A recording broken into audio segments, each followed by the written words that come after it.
I had some parents come up to me and tell me I had to force my daughter to go to this event, but she came home and that's all she could talk about. Now she just wants to do robotics. So first things first, you started with being peer pressured into robotics as a Yes. teacher. Peer pressured by two third graders to start my own team. So we had made it to the world championship, COVID hit, everything shuts down. We did our digital worlds. But throughout that season, I had these two little girls, they were third graders. And I could tell they wanted to do more, but they were a little afraid. They're in third grade, these are fifth graders. They were girls, they were boys.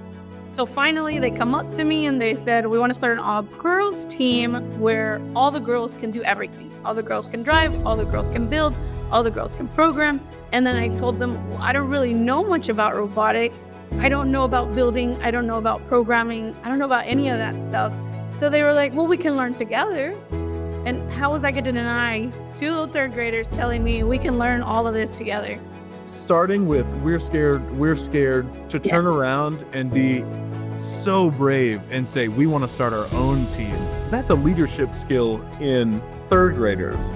So 8 years later, this is the 8th year of me doing robotics, the 5th year of the Ladybots existing. I've heard about the Ladybots and some of the awesome work that y'all are doing. These girls who were brave in the very beginning had their moment where they said, no matter what happens, we have to share robotics with these girls. So, okay, I want to talk about this Girls and Gears event. So it's a girl-powered event, run completely by the Ladybots. The Ladybots are the ones that they presented their own Girls and Gears event, which was a girl-powered event, where they reached over 80 girls across the entire district. They planned everything, the logistics, the decorations, the activities. They were the presenters. There were not adult presenters at the event. They were teaching, they were helping third graders, so where they started. So some of my presenters are seventh graders now, my originals, and they were helping third graders. I'm like, that was you a couple years ago. That was you when I first got you. So it was just so heartwarming to see my girls helping other girls. Absolutely. And you know, after a while, like when something starts like that, it becomes something like the community can count on even. Like you'd be like, oh, that Girls and Gears next year, like they make friends at these events, they look forward to going back to the game. It just keeps expanding. Yes.